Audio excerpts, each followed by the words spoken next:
Good morning students.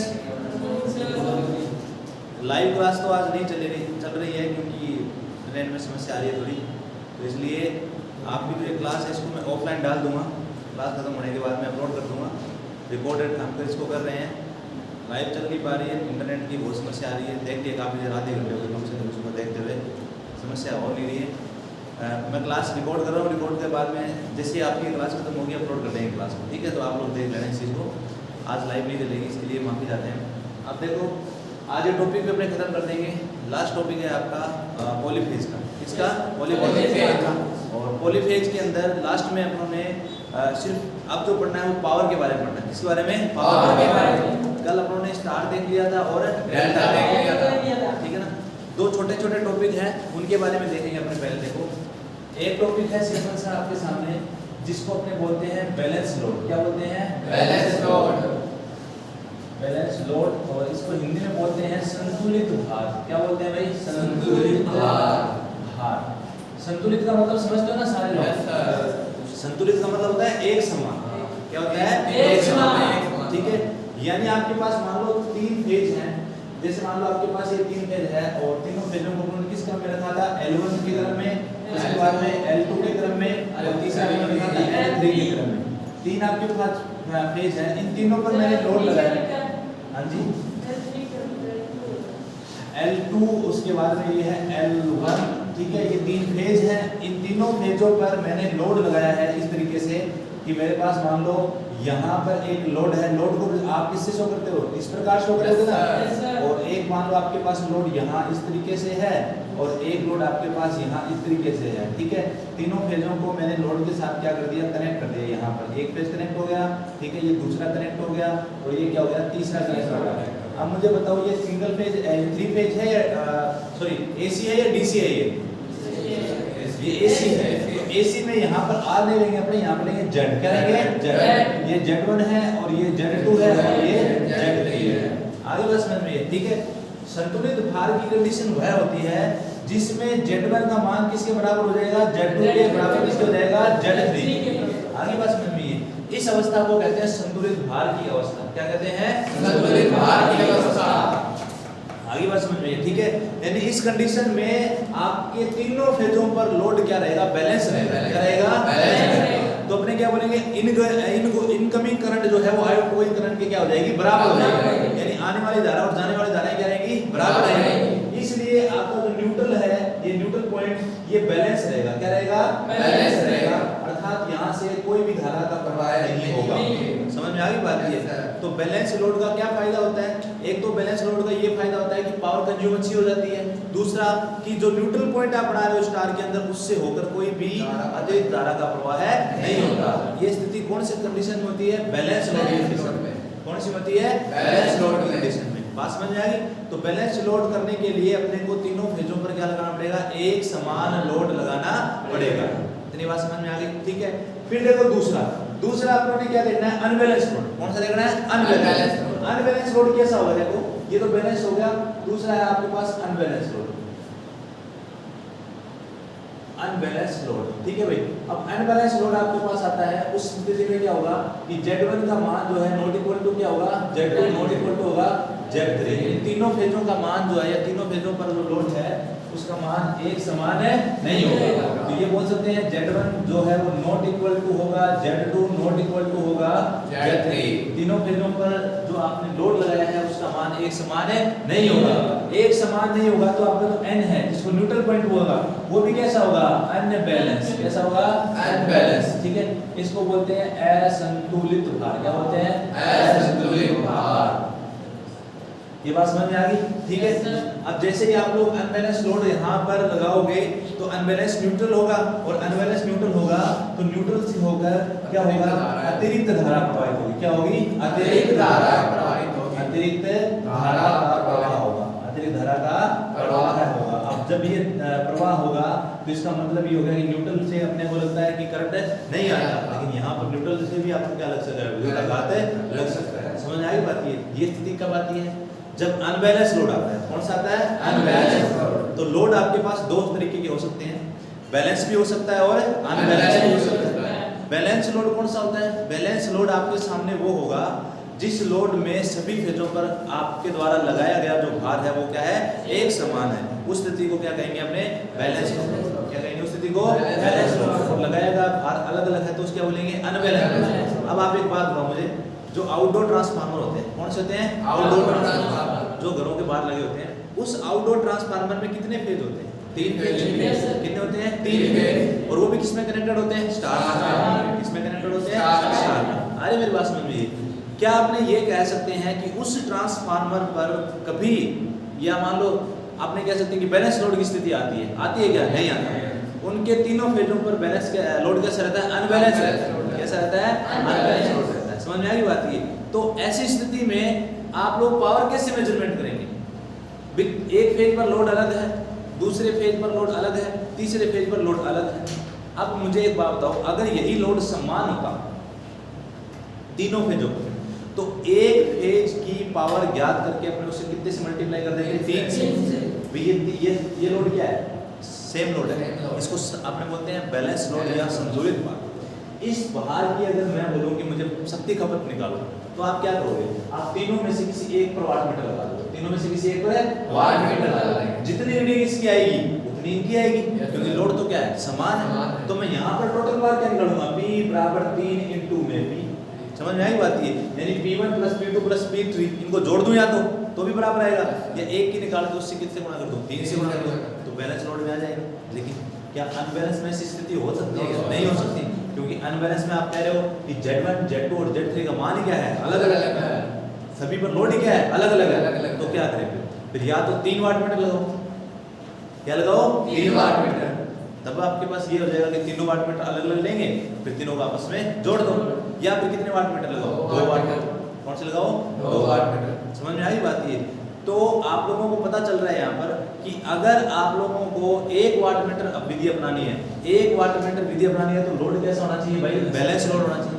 कैसा होना चाहिए, बैलेंस लोड होना चाहिए। समझ में आ गई बात ये। और अगर आपके पास में 3 वाटमीटर विधि अपनानी है, कौन सी, 3 वाटमीटर, तो 3 वाटमीटर बैलेंस पे भी लग जाती है और अनबैलेंस पे भी लग जाती है। समझ में आई बात ये। इसी प्रकार 2 वाटमीटर विधि, वो भी किस पे लग जाती है, बैलेंस और अनबैलेंस। आगे बात समझ में ये। तो इस तरीके से अपने को ध्यान रखना है कि कहाँ पर 2 वाटमीटर विधि का उपयोग किया जाता है और कहाँ पर 1 वाटमीटर विधि का उपयोग किया जाता है। मेरी बात समझ आ रही है, अच्छे से समझ आ रही है, ठीक है। आपको बैलेंस लोड और अनबैलेंस लोड का फंडा क्लियर हो गया। क्या चीज, 2 लोड बैलेंस और 1 अनबैलेंस। हाँ, वो अनबैलेंस ही माना जाएगा। हाँ, वो अनबैलेंस ही माना जाएगा।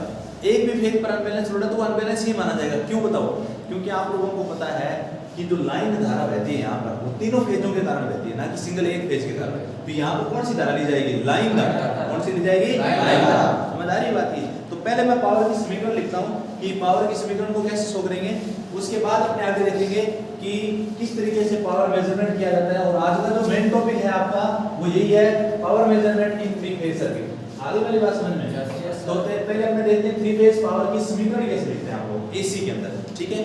देखो, फिर अपने पावर मेजरमेंट की विधियां लिखेंगे, पावर की इक्वेशन, ठीक है भाई, पावर की समीकरण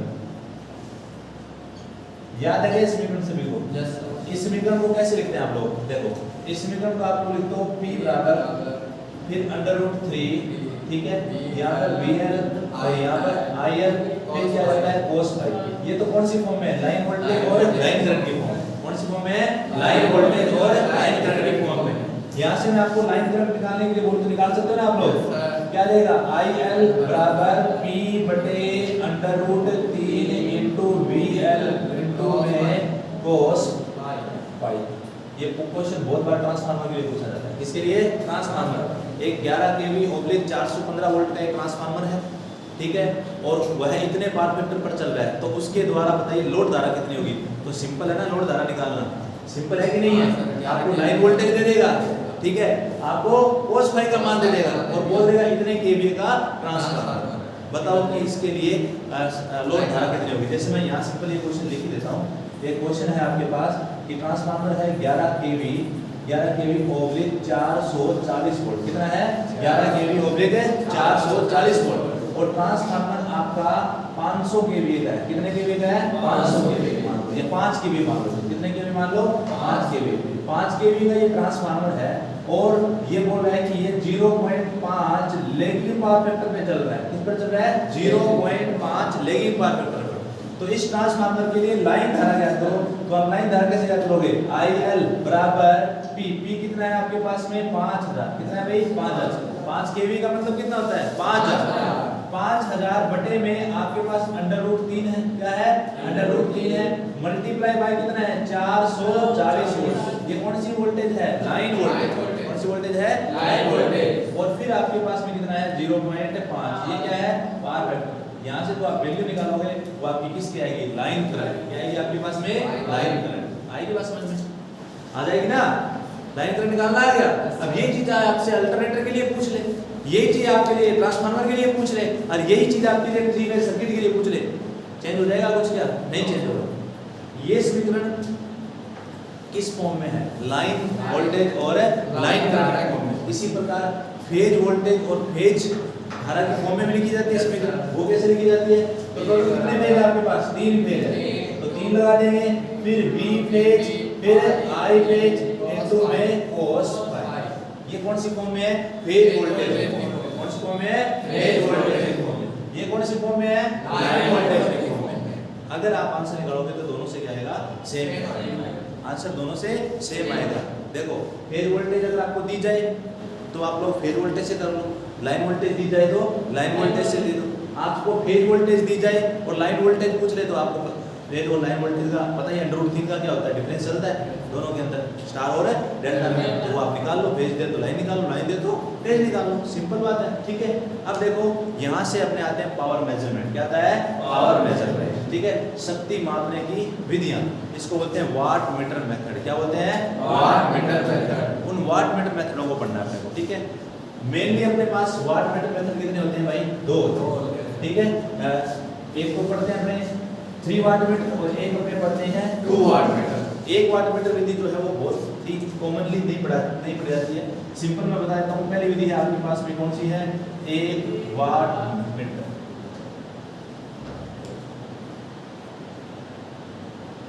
मेथड। ठीक है भाई, कौन सा मेथड है? 1 वाट मीटर मेथड।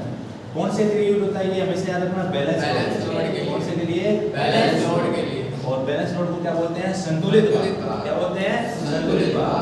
ठीक है, कितने वाट मीटर चाहिए आपको? 1 वाट मीटर। कितने वाट मीटर चाहिए? 1 वाट। डायग्राम बनाओ यहाँ सिंपल सा।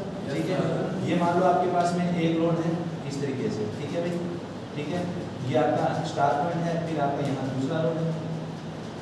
ठीक है, और ये आपका तीसरा लोड है।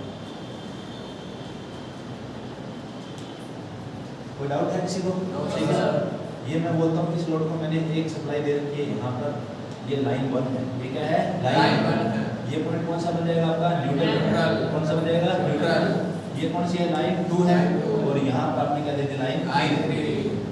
समझ आ रही बात? ठीक है, ये लाइन 1 है, ये लाइन 2 है और ये लाइन 3 है। आपको वाट मीटर लगाना है। क्या लगाना है? Watt meter. तीनों में से किसी एक फेज पर क्या लगा दो? वाट मीटर लगा दो। क्योंकि आपको पता है ये लोड क्या है? Z1, ये क्या है? Z2, ये क्या है? Z3। बैलेंस कौन सा है? लोड बैलेंस है। ठीक है, बैलेंस लोड है तो अपने क्या बोलेंगे? Z1 का मान किसके बराबर होगा? Z2 के बराबर किसके होगा? Z3 के। तीनों मान क्या है? बराबर है। तीनों मान क्या है? बराबर है। इसलिए अपने क्या कहते हैं कि यह 1 वाट मीटर विधि केवल कौन से लोड लगती है? Balance load. वाट मीटर यहाँ लगा देता हूँ मैं। ठीक है, वाट मीटर में ये कौन सी कॉइल हो गई? सीसी, इसको करंट कॉइल बोलते हैं। क्या बोलते हैं? Current coil. मोटे तार और कम करंट की होती है। इसके सिरे होते हैं M और L। कौन से होते हैं? M और L। दूसरी कॉइल होती है जिसको बोलते हैं PC, पतले तार और अधिक करंट की होती है। और ये जाके जुड़ जाती है न्यूट्रल के साथ। किसके साथ में? न्यूट्रल के साथ, यानी कॉमन वायर है। समझ में आ रही बात? ये इसके सिरे होते हैं PC। कौन से होते हैं? PC। PC का मतलब होता है प्रेशर कॉइल। क्या होता है? प्रेशर कॉइल या पोटेंशियल कॉइल या फिर पोटेंशियल कॉइल। आगे बात समझ में? यहाँ से आपको बोले टोटल पावर निकालो तो आप क्या बोलोगे? टोटल पावर यानी W टोटल बराबर क्या आ जाएगा अपने पास में भाई? आपके पास आ जाएगा 3 इंटू में W1। 3 इंटू में W1 यानी 3 इंटू में वाट मीटर का पाठ्यांक। समझ में आई बात? ये अब जैसे आपको बोल दिया जाए कि एक वाट मीटर मेथड है जिसमें वाट मीटर का पाठ्यांक 500 वाट है। वाट मीटर का पाठ्यांक 500 वाट है। तो बताइए कुल कुल शक्ति खपत कितनी हो जाएगी? 1500 वाट। कितनी हो जाएगी? 1500 वाट। बात समझ में आएगी मेरी बात समझ में आ गई ना सभी को? जैसे मान लो कोई आउटडोर ट्रांसफार्मर काम कर रहा है, आउटडोर ट्रांसफार्मर काम कर रहा है, उस ट्रांसफार्मर को मैं कहता हूँ 500 वाट का ट्रांसफार्मर है, ठीक है। एक फेज पर 200 वाट का लोड है, एक फेज पर 100 वाट का लोड है और एक फेज पर मैं कहता हूँ 50 वाट का लोड है। तो आपको क्या बोलोगे? टोटल लोड कितना है? तीनों का जोड़ है, एक पर 200 था, एक पर 100 था, एक पर 50 था, तो कितना हुआ टोटल? 350। 350 वाट का लोड है ट्रांसफार्मर पर। अब वो कब अपने को अलग अलग क्यों जोड़ना पड़ा? क्योंकि लोड क्या है? अलग अलग। वहीं अपने को अगर ये चीज नॉन होती कि भाई लोड समान है तो अपने क्या करते? 1 वाट मीटर लगाते और 3 से मल्टीप्लाई करते। ये स्थिति आना बहुत कम पॉसिबल है, ये स्थिति आना बहुत ही कम पॉसिबिलिटी है। दूसरी बात, अगर कनेक्शन डेल्टा में है, अगर कनेक्शन है डेल्टा में है और उसको स्टार में चेंज करना है या डेल्टा से न्यूट्रल प्राप्त करना है, तो कौन सी विधि अपनाई जाती है? बैलेंस लोड विधि। कौन सी अपनाई जाती है? बैलेंस लोड विधि। समझ में आ गई? 3 समान मान के रेजिस्टिव लोड किसके साथ लगा दिया जाए? तीनों फेजों के साथ कनेक्ट कर दिया जाए, तो वहां से जो कॉमन पॉइंट प्राप्त होगा वो किसी तरह व्यवहार करेगा? न्यूट्रल की तरह व्यवहार करेगा। ये न्यूट्रल की तरह व्यवहार कर रहा है ना, तो ये से डेल्टा से क्या प्राप्त किया जा सकता है? न्यूट्रल प्राप्त किया जा सकता है। तो बताओ, क्या डेल्टा में न्यूट्रल होता है? नहीं होता। पर क्या प्राप्त किया जा सकता है? बिल्कुल किया जा सकता है। नेचुरली होता नहीं है पर प्राप्त किया जा सकता है। कौन से मेथड के द्वारा? बैलेंस लोड के द्वारा। बताओ, बात समझ में आ गई? पक्की बात है? चले आगे, ठीक है। अब देखो, दूसरा अपने पास मेथड है, दूसरी विधि जिसको बोलते हैं 3 वाट मीटर। कौन से पढ़ते हैं? 3 watt meter method. 2 watt meter तो लास्ट में पढ़ेंगे। 3 वाट मीटर मेथड। क्लियर होगी बात ये? ठीक है। ये कौन सा मेथड है? 3 वाट। कौन सा ये? 3 वाट मीटर। ठीक है। अब 3 वाट मीटर मेथड को कैसे देखेंगे? 3 वाट मीटर को अपने देखेंगे अब 3 फेजों में 3 वाट मीटर। 3 फेजों में 3 वाट मीटर। सिंपल है, कोई डाउट है? अभी आप लोगों से ध्यान, ये तो स्टार में तो आपने बता दिया, डेल्टा में कैसे लगेगा? डेल्टा में तो क्वेश्चन दिमाग में, स्टार में आपने बोल दिया न्यूट्रल पे जोड़ दो, डेल्टा में कैसे जोड़ेंगे? तो डेल्टा में न्यूट्रल की जरूरत नहीं पड़ती, डेल्टा में आप इसके साथ जोड़ दो, लाइन 2 के साथ। समझ में आई बात? ये लाइन 2 के साथ जोड़ दो तो एक समय में एक ये न्यूट्रल की तरह काम करेगा, ठीक है। इसलिए घबराने की जरूरत बिल्कुल भी नहीं है, समझ जाना आपको, ठीक है। 3 वाट मीटर मेथड देखो, 3 वाट मीटर मेथड जो है ये दोनों के लिए काम करता है। किसके लिए? बैलेंस के लिए भी और अनबैलेंस, ठीक है। Balance and unbalance. Unbalance load के लिए आपकी कौन सी विधि यूज कर सकते हो आप लोग? 3 वाट मीटर मेथड। कौन सा है? 3 वाट मीटर मेथड, ठीक है। क्योंकि अपन ने पढ़ा है इसमें Z1 का मान नॉट इक्वल टू होगा Z2 के, नॉट इक्वल टू होगा Z3 के, यानी तीनों फेजों में लोड क्या होगा? अलग अलग होगा। तो क्या करना अपने पास? ये एक लोड लग गया अपने पास, ठीक है। स्टार पॉइंट के अंदर ये मैंने दूसरा लोड लगा दिया, दिखाई दे रहा? बड़ा नहीं होता है, ये तीसरा लोड लगा दिया, ठीक है। ये क्या है अपने पास में? Z1 है, ये क्या है? Z2 है और ये क्या है? Z3, ठीक है। ये एक आपके पास में यहाँ पर मैं बोलता हूँ लाइन 1 है, ठीक है। ये लाइन 2 है और यहाँ पर आपकी लाइन 3 है। टोटल कितनी लाइन लग गई? 3 लाइन, क्योंकि सप्लाई कौन सी है? 3 फेज, L1, L2 और L3। अब 3 वाट मीटर लगा देते हैं, क्या लगा देते हैं? 3 वाट मीटर। और ये पॉइंट कौन सा है? न्यूट्रल पॉइंट है। पहला वाट मीटर, ये कौन सी कॉइल हो गई? CC, और ये कौन सी हो गई? PC, पतले तार और अधिक करंट कनेक्ट हो गई किसके साथ में? न्यूट्रल पॉइंट के साथ। इसी प्रकार 1 वाट मीटर यहाँ लगाएंगे, ये कौन सी कॉइल होगी? CC, और ये कौन सी होगी आपकी? PC, ठीक है। और यहाँ से वायर घुमा के अपने एक यहाँ जोड़ दूं, ठीक है। ये और ये इसकी PC, ठीक है। इन दोनों को क्या करेंगे? कॉमन, ठीक है। और किसके साथ कॉमन कर देंगे? इसको इसके साथ, ठीक है। ये कौन सा पॉइंट है? न्यूट्रल पॉइंट है। क्या आप लोगों को कनेक्शन समझ में आ गए सभी को? आगे ना सभी का कौन सा सिरा? सभी का देखो, ये M है, ये L है, ये C है, ये B है, ये M है और सॉरी ये C है और ये B है, ये M है और ये L है, ये ML और ये CV। V सिरा आप देखो आपने सबका क्या कर दिया है? कॉमन कर दिया। और इसको किसके साथ कनेक्ट कर दिया है? न्यूट्रल पॉइंट के साथ। इसके साथ में न्यूट्रल पॉइंट के साथ। क्या आपके पास पहले न्यूट्रल था? क्या नहीं था, लेकिन लोड लगाने के बाद आपको क्या मिल गया? न्यूट्रल। समझ में आ रही बात है, ठीक है। या पीछे से मान लो न्यूट्रल आपका आ रहा है, कुछ भी समझ लेना, ठीक है। ये जो स्थिति है इसको बोलते हैं 3 वाट मीटर मेथड। क्या बोलते हैं? 3 वाट मीटर मेथड। समझ में आ रही बात है। और इस कंडीशन में ओवरऑल पावर कैसे निकालोगे? तो निकालोगे W टोटल बराबर सभी वाट मीटरों का बीजगणितीय योग, W1 W2 और किसी को? अब आपको कह दिया जाए इफ यदि 1 वाट मीटर का पाठ्यांक ऋणात्मक है, क्या है? ऋणात्मक है, तो आप क्या लिखोगे? W2t बराबर W1 minus W2 plus W3, दोनों तीनों में से कोई भी एक क्या हो सकता है? ऋणात्मक में हो सकता है। और ऋणात्मक में है तो क्या किया जाएगा? भाई मान लो आपने आपका एक वाट मीटर वो ऋणात्मक पावर दे रहा है। अब ऋणात्मक पावर देने का मतलब पता है ना आपको? पावर है। हमेशा तो वाट मीटर का काम क्या होता है? पावर की खपत करना, मतलब वो बताता है कितनी पावर है। ऋणात्मक पावर शो करता है ना वाट मीटर, तो समझ लेना ये लोड पहले पावर ले रहा था। अगर पॉजिटिव पावर शो कर रहा है तो ये लोड पावर ले रहा था। अब अगर मान लो ये पावर दूसरे सर्किट को देने लग जाएगा तो इसकी रीडिंग उल्टी हो जाएगी। हो जाएगी नहीं हो जाएगी? उल्टी हो जाएगी, तो इसकी रीडिंग 0 से नीचे जाएगी। किसमें जाएगी?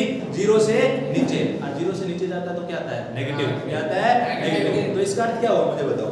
इसका अर्थ ये हो गया कि जो सर्किट आपका पहले पावर खपत कर रहा था, अब वो पावर क्या देने लग गया? दूसरे सर्किट को देने लग गया। तो अब क्या करें भाई? उसकी शक्ति तो बतानी पड़ेगी कितनी पावर सर्किट को दे रहा है वो। सीसी और पीसी में से किसी एक के सिरे क्या कर दो? उल्टे कर दो। आगे बात समझ में है? उल्टे कर दो तो रीडिंग तो वो देगा, लेकिन उसकी रीडिंग को आपको लेना किसमें है? नेगेटिव में लेना है। उसकी रीडिंग को किसमें लेना है? नेगेटिव में। आपसे वो क्या पूछेगा? आपसे पूछेगा वो खपत शक्ति। क्या पूछेगा? खपत शक्ति। तो 1 वाट मीटर 500 वाट खपत कर रहा है, दूसरा वाट मीटर 1000 वाट खपत कर रहा है, और तीसरा वाट मीटर नेगेटिव में 500 वाट खपत कर रहा है। तो आप टोटल शक्ति कितनी बताओगे? 1000 बताओगे। क्यों बताओगे? क्योंकि आपने बोला कि W1 कितनी ले रहा है? 1000 ये ले रहा है, मतलब कि खपत बता रहा है। W2 कितनी बता रहा है आपके पास? 500 वाट। और आप बोल रहे हो कि W3 बता तो 500 रहा है, लेकिन किस में बता रहा है? नेगेटिव में बता रहा है। किस में बता रहा है? नेगेटिव में। तो इस 500 से ये 500 क्या हो जाएगा? कैंसिल करो। बचे कितने अपने पास? 1000। तो शक्ति कितनी खपत हो रही है? 1000। ये भी बात समझ में आ रही है, ठीक है? और एग्जांपल बताऊं क्या? सपोज करो एक ट्रांसफार्मर है आपके पास 500 केवीए का, और उसी के साथ आपने एक दूसरा ट्रांसफार्मर लगा दिया, क्या होगा बताओ? वो अपनी पावर उस ट्रांसफार्मर के साथ में क्या कर देगा? जोड़ देगा। जोड़ देगा तो यहाँ पावर क्या हो जाएगी? लॉस। आगे पावर डिस्पैच है, मतलब आगे पावर जो है उसको पावर लॉस नहीं करेगा, वो पावर देने लग जाएगा। समझ में आई बात? ये जैसे सोलर सिस्टम चलता है, पता है ना आप लोग? घरों में सोलर लगा रहे हैं, बिजली विभाग वाले क्या करते हैं? एक अलग मीटर लगा के सीधा खंबे के साथ। अब सोलर क्या करता है? सोलर की जो पावर है वो किसके पास जा रही है? ट्रांसफार्मर के पास जा रही है वो, या फिर मान लो लोड के पास जा रही है। अब लोड के पास जा रही है तो जो शक्ति पहले ट्रांसफार्मर उठा रहा था पावर, अब कुछ कौन हेल्प करने लगे उसकी? वो उस घर का सोलर सिस्टम हेल्प करने लग गया। तो उस घर का पावर अब किस में आ गई? माइनस में आ गई ना। तो उसका लोड क्या हो गया? कम हो गया। आगे मेरी बात में तो पावर कम होने का मतलब, नेगेटिव पावर होने का मतलब होता है वो सर्किट पावर लॉस करने की बजाय पावर डिस्पैच करने लगता है। जैसे अल्टरनेटर नेगेटिव पावर शो करता है, कौन सी पावर है? Negative power. सेल बैटरी कौन सी पावर शो करते हैं? नेगेटिव पावर, क्योंकि वो परिपथ को शक्ति देते हैं। और पॉजिटिव पावर का मतलब क्या होता है? खपत करना। और खपत कौन करता है? Resistive circuit. कौन करते हैं? Resistive circuit. समझ में आई ना मेरी बात? थोड़ा सा लेवल जरूर है, पर आपको समझना है कि पॉजिटिव पावर खपत का मतलब या पॉजिटिव लॉस का मतलब होता है कि 5 मिनट हो गए, 5 मिनट में 2 मिनट समय समाप्ति की घोषणा तो क्या करेंगे? फिर भी 2 मिनट को थोड़ा तो समझेंगे। आज वो लाइव क्लास की वजह से आधा घंटा खराब हो गया। 2 दिन हो गए इंटरनेट में, मैंने क्या समस्या है? या तो फिर कल से ऐसे करेंगे, रिकॉर्ड करेंगे क्लास में, रिकॉर्ड करके अपलोड करना। अब देखो तीसरी विधि कौन सी आ रही है अपने पास में? 2 वाट मीटर। 2 वाट मीटर, ठीक है? ये भी सेम याद रखना है, कौन से लोड के लिए है? बैलेंस एंड अनबैलेंस, ठीक है? लेकिन एक बात याद रखना, ये जो विधियां आपने पहले पढ़ी थी ना, इन विधियों में आप सिर्फ पावर निकाल सकते हो। क्या निकाल सकते हो? पावर। लेकिन 2 वाट मीटर विधि ये है मोस्ट इंपॉर्टेंट। क्या है ये? Most important. क्यों मोस्ट इंपॉर्टेंट है? क्योंकि ज्यादातर यूज किसका करते हैं? 2 वाट मीटर का करते हैं। 1 वाट मीटर और 3 वाट मीटर का यूज नहीं करते। समझ में आई बात? है क्यों? क्योंकि ये दोनों की तरह काम कर रही है। प्लस आप इसमें लोड निकालने यानी पावर खपत निकालने के साथ साथ आप निकाल सकते हो इसमें फेज डिफरेंस। क्या निकाल सकते हो? Phase difference. फेज डिफरेंस को बोलते हैं कलांतर। क्या बोलते हैं? कलांतर। आप यहाँ पर निकाल सकते हो क्या? Power factor. निकाल सकते हो पावर फैक्टर। मतलब 2 वाट मीटर विधि विधि से आप पावर के अलावा पावर फैक्टर भी निकाल सकते हो और क्या निकाल सकते हो, फेज डिफरेंस यानी कलांतर भी निकाल सकते हो। इसके लिए क्या करना है अपने को, देखो इसके लिए फॉर्मूला यूज करना है अपने को। फॉर्मूला होता है tan इनवर्स, क्या होता है tan इनवर्स बराबर √3। √3 फिर एक आपको बड़ा ब्रैकेट लेना है, बड़ा ब्रैकेट में लिखना है W1 माइनस W2 अपॉन में W1 प्लस W2। कितने वाट मीटर आपके पास टोटल? 2 वाट। ऊपर दोनों का घटाव और नीचे दोनों का जोड़। समझ में आई बात? ये अब आपके सामने वो केस बनाएगा। क्या बनाएगा? केस। केस कैसे बनाता है? देखो केस का मतलब, केस मतलब स्थितियां है ना, पंजाबी में केस बाड़ों को भी बोलते हैं ना। केस का मतलब स्थितियां बनाएगा आपके सामने वो एग्जाम में आती है, 5-6 स्थितियां बनती हैं एग्जाम में, वही पूछी जाती है, बस इसमें यही आता है, इसलिए ये इंपॉर्टेंट है। केस क्या बनाएगा? देखो आपके पास टोटल कितने वाट मीटर है? 2। कितने वाट मीटर है? 2 वाट मीटर को आप कितने तरीके से जोड़ सकते हो वो लिखता हूं मैं, उससे आपको समझ में आ जाएगा। आपके पास टोटल कितने वाट मीटर है? 2। मैं कहता हूं कि आपके पास जब दोनों वाट मीटरों का पठांक क्या है? बराबर है। दोनों वाट मीटरों का पठांक क्या है? बराबर है और धनात्मक है, और धनात्मक है। हो सकता है कि नहीं हो सकता है? हो सकता है। दूसरा केस में ये बोल सकता हूं दोनों वाट मीटरों का पठांक बराबर तो है पर एक का क्या है? ऋणात्मक है। क्या है? ऋणात्मक है। मतलब है दोनों 500 वाट पर एक का माइनस में और एक का प्लस में। बात समझ में आ गई बात? ये अब बताओ यहाँ एक प्लस और एक माइनस है तो क्या होगा? 0 हो जाएगा। क्या हो जाएगा? 0 हो जाएगा, नहीं हो जाएगा?